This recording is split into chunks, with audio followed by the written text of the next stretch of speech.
Bonjour, on se retrouve aujourd'hui pour un nouvel avis lecture sur un audio, sur une romance historique qui se passe dans les années 18... Ouais, je pense que c'est fin 1800. Je ne sais pas si on a exactement la date, mais voilà, on est au 19e siècle, époque que j'adore, régence anglaise, convenance, belle tenue, etc.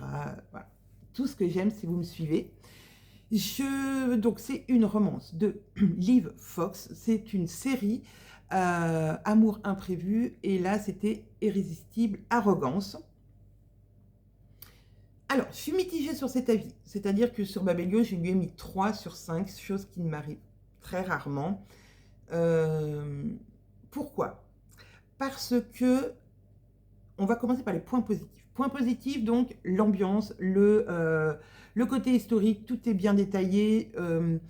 J'ai retrouvé les codes de l'époque, voilà, on apprend beaucoup de choses encore, j'apprends encore beaucoup de choses sur l'époque, même si maintenant j'en ai lu quand même pas mal sur cette époque, donc je commence à m'y connaître, entre guillemets.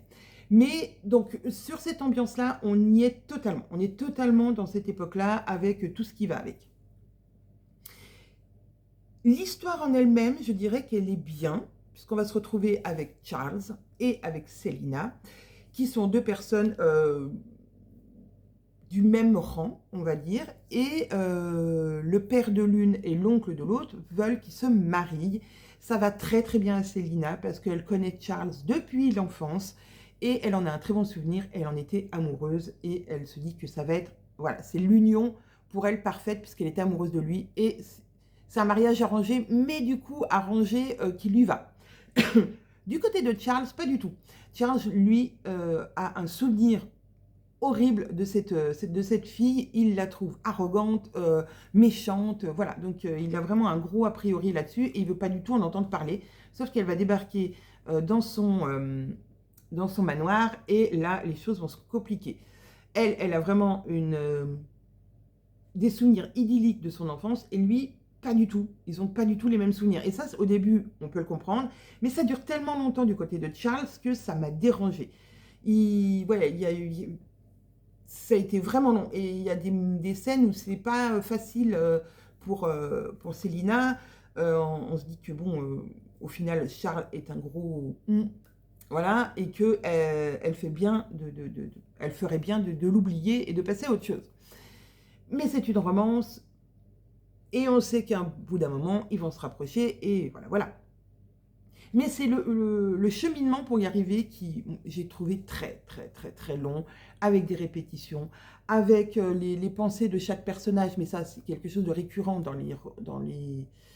les romances de l'époque, avec des pensées contradictoires, des choses, ah ben non, mais il m'aime pas, ah ben non, ah non, non, non, je la déteste, ça ne peut pas être autrement, ah ben non, elle est gentille là, c'est parce que elle joue un jeu, enfin, voilà. Mais on en a beaucoup, beaucoup trop, et c'est beaucoup, beaucoup trop long. J'ai trouvé que c'était beaucoup, beaucoup trop long.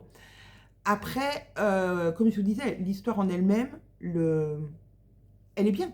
Elle est bien, cette histoire, mais, voilà, il va manquer quelque chose. Alors, on est dans le tome 1, peut-être que les autres tomes sont peut-être plus digestes, mais celui-ci, voilà, je me suis dit que l'ambiance était bonne, mais ça a été, ouais, ça a été terrible pour moi de le finir, parce que je voulais connaître la fin.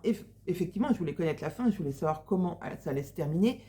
Mais voilà, la partie romance à la fin, vraiment, où ils se retrouvent, elle est pour moi pas assez longue. Voilà, mais ce n'est que mon avis. Voilà, j'espère que mon avis vous aura plu. Et puis, moi, je vous dis à plus tard pour de nouveaux lectures.